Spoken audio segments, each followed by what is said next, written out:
Kamakailan ay ipinakita ni Chris ang progress ng kanyang medication na may kinalaman sa kanyang autoimmune disease. Doon ay sinabi ni Chris ang mga pagdadaanan pa niya at ang mga sakit na mararamdaman lalo na sa mga susunod na araw.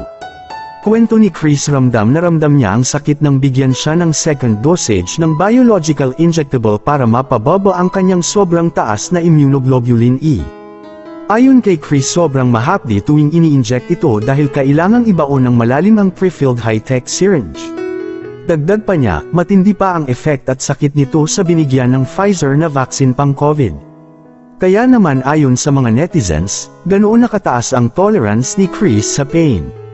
At kailangang gawin ito every other Tuesday. Dahil dito, patuloy naman ang prayer ng mga kaibigan ni Chris sa kanyang patuloy na paggaling dahil wish ni Chris na makasama pa niya ang kanyang mga anak.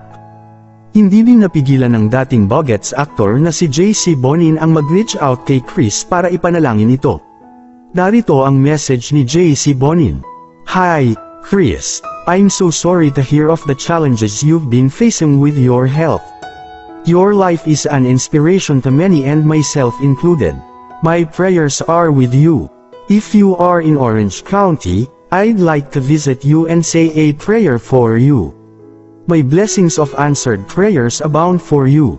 Dagdag pa niya, Matthew 21:22 and 18:19, if you believe, you will receive whatever you ask for in prayer.